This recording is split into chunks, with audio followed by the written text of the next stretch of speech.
Hello, music multiverse listeners, and welcome to Beyond Your Radio's Unknown Sundays, where we take an artist, a band, or something relatively unknown in the music industry to the music masses, whatever, and see if it might be something our listeners would love to explore. Please remember that this is an extension of the article section of beyondyourradio.com. So if you want the full detail and the pictures and everything, it's there as well, and the clever parentheses by me. Tonight, we explore the misogynist of electronic blues, electric blues, funk, punk, chaos, and his pussy galore, boss hog, blues explosion, and his hitmakers as we go with Jon Spencer, singer-songwriter, avant-garde blues guitarist, into Unknown Sundays. Hanover, New Hampshire. It's not a spot on the musical map, I'm pretty sure. You know, when it comes right down to it, a population of 12,000 people doesn't exactly whisper to the music masses, but occasionally things happen. In the 1960s, there were a few people born that had their finger on things. You had Al Barr of the Dropkick Murphys. He wasn't born in an Irish bar. Then you had Charlie Clouser, who was a remixer, producer, a keyboardist, and he worked with the likes of Trent Reznor, Rob Zombie, I believe, Marilyn Manson. He did scores for Saw and American Horror Story, among others. And then there's multi-instruments Ken Chastain, who worked with Switchfoot, Mandy Moore, Ziggy Marley, and Mike Doughty. But the other musician born dead smack in the middle of 1960 was the soon-to-be noise rocker, blues tormentor, and theremin abuser. Theremin. Electronic instrument with an antenna thingy on it, Yeah, that's it. That's the one. Jon Spencer. And why Jon Spencer on Unknown Sundays, you might ask? Well, if you're asking that, then you don't know why, right? Or if you do know about Jon, then you know about Jon Spencer and the Blues Explosion. It's probably where the musical journey begins, where it did for me anyway. But those that don't know, there's a lot of explosive other stuff on this musical journey that you may want to listen to and maybe not listen to. My journey with Jon Spencer begins with both of my journeys going out on a limb on an unknown purchase. Grab that orange CD, says Blues Explosion. And what's on that cover? Oh, yeah, that thingy's on there. Antenna thingy. Wow. Why did I buy it? Because, I traveled an hour out of my way to go to the record store, and you got to come back with something. Well, I came back with something. So what's on the cover is 1994 Jon Spencer Blues Explosion album is the theremin, and away I go into a noise punk blues with violin orchestration.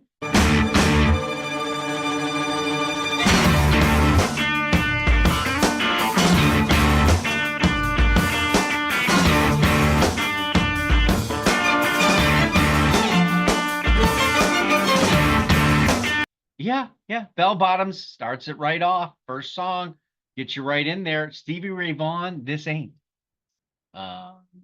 Swamped up, wildly out of control, electrified juke and weave is what this is.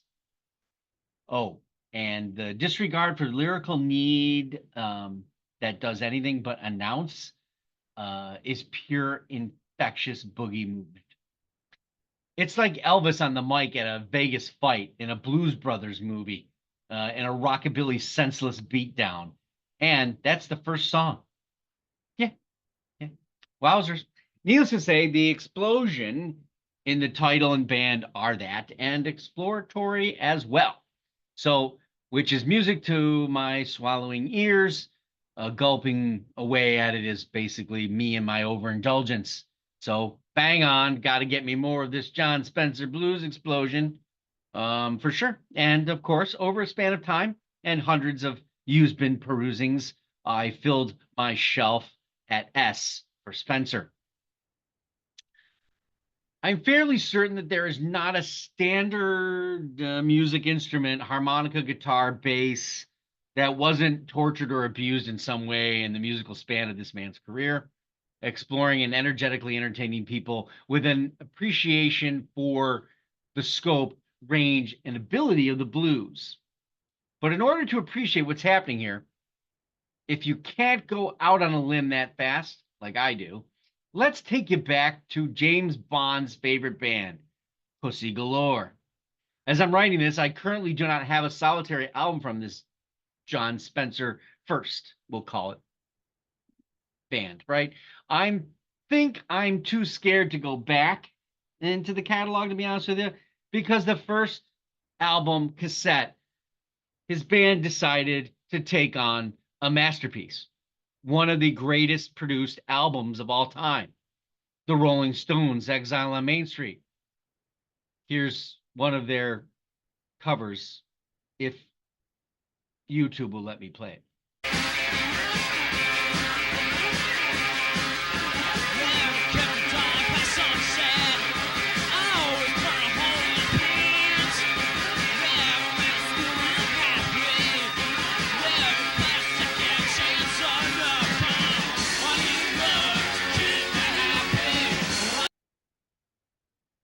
Okay. By covering the entire thing, yeah, in a god-awful noise, raw production, over unadulterated instrumental chaos, it's shit. Sorry. Not sorry. It's garbage. Not the best way to introduce your garage rock hate punk band either. Although, let's all take a breath. It was not a sign of things to come. Dial M for motherfucker was, the next album, which had a hint more control sounding, and it was original material.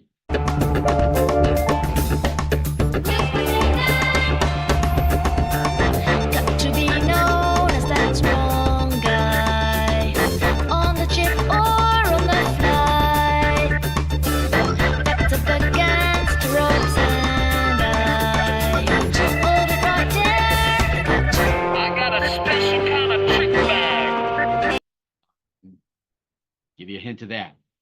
And then it ended with Historia de la Musica Rock in 1990, which I've still never heard to this day. And that's not even where it really started with Jon Spencer.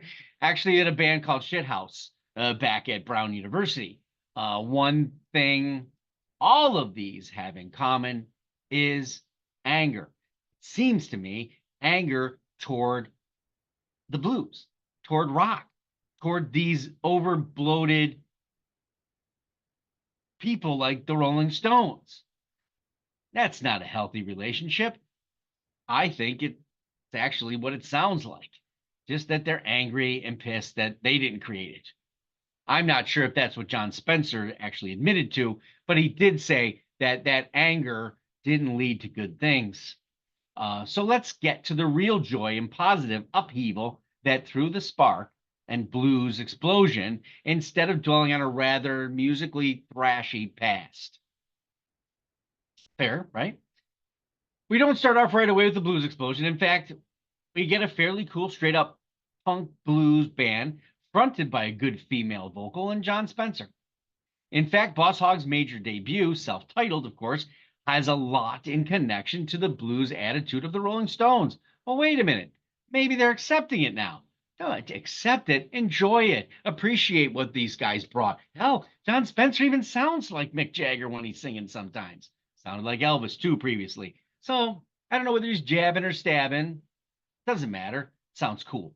As a matter of fact, they're making a stoogey mess of this whole thing in albums Cold Hands in 1990, Boss Hogg, which was their pure debut on a major record label in 95. They did Whiteout in 2000 and Brood X in 2017. And they're all intertwined with the timing of Jon Spencer's Blues Explosion. So they are worthy recordings to check out, and they do mesh.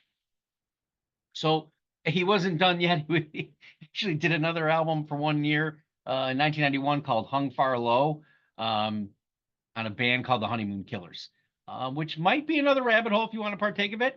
All of this meets with the fever and guitar pitch delivery that would all become Jon Spencer Blues Explosion from 1991 till 2016. There's no one person who's doing this.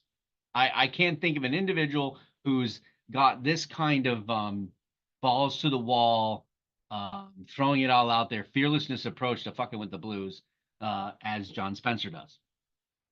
Um, Not only is he extremely comfortable in it, it appears that he's made it into an explosively unpredictable improv sound act. I mean, the combination of noise rock, theremin, odd punk construction with a real blast is pure joy for me and hundreds of thousands of listeners that have appreciated him over the years. Those with perfect ears, yeah, I don't think you ought to turn the stereo up too loud or get the headphones on really bad. The epileptic spasms of the fret and whammy bar are probably not going to take you into places your ears are willing to go, all of which will challenge your perception of the electric blues guitar, but still allow your ear to appreciate the funk, rock, and blues that leaves a grandiose impression on your stereo. I will say, in all my listens and pleasure and enjoying all this, and even going back on this today to do this review, I kind of think he left the drummer to be a commoner or the familiar part. The drummer never gets to be that out of control, apparently. The drummer gets to hold the beat. The drummer gets to do the mundanity. And in some cases, in the early recordings, in Pussy Galore, it's just this. I don't even think the drummer had a full drum set. I think he had one of those kiddie sets where a stick he was pounding on a wall. No disrespect. In 2018, while still wondering if the band was kind of going to continue, he made his first, well, we'll call it solo album, Spencer Sings the Hits. So let's call it that. Let's let Amazon here describe this for you. A wizard's brew of rhythm and blues and subversive dance grooves, weaponized with sci-fi skunk and industrial attitude, collaborated for the revolution.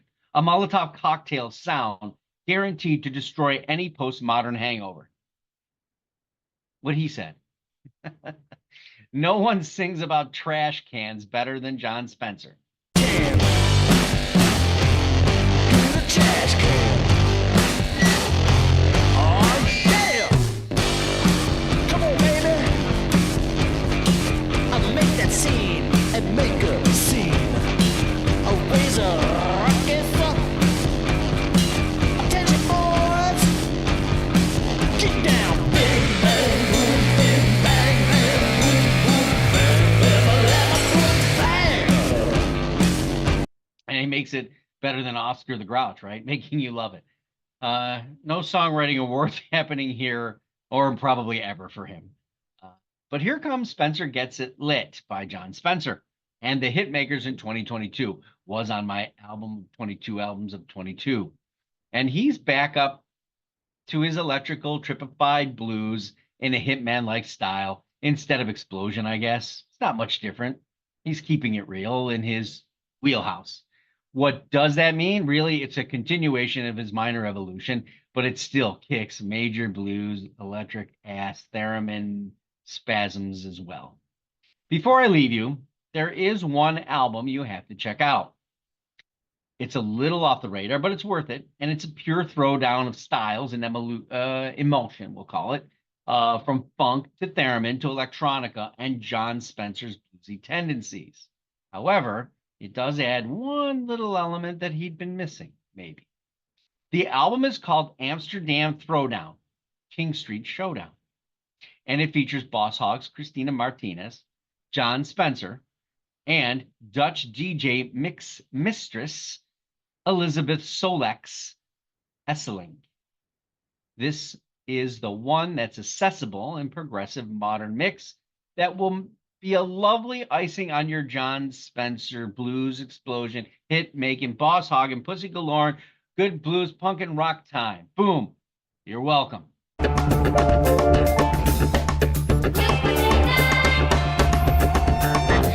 to be known as that strong guy on the chip or on the fly. That's up against ropes and I got a special kind of trick bag. For others, I'm sorry. Not sorry.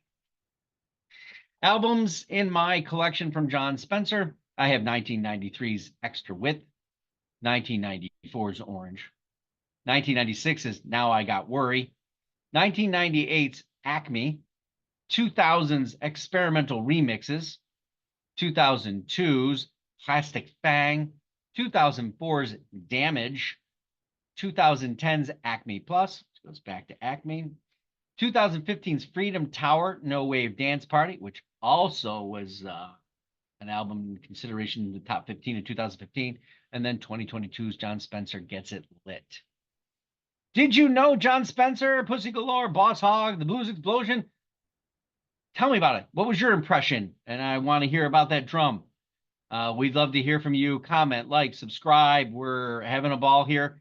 It's always good to hear back from even the artists if Jon Spencer's out there. I know 108 people follow me. Whoop-de-doo, right? So it's time. We're on the web at beyondyourradio.com, Facebook, Twitter, Instagram, YouTube, of course. It's all about albums, bands, and artists, anything, any genre, any style. We'll be back next week on Bastille Day. So obviously we're going to bring you something French. And hopefully they're not going to get pissed off. Go Beyond Your Radio with us, a real music appreciation channel. And until next time, happy listening.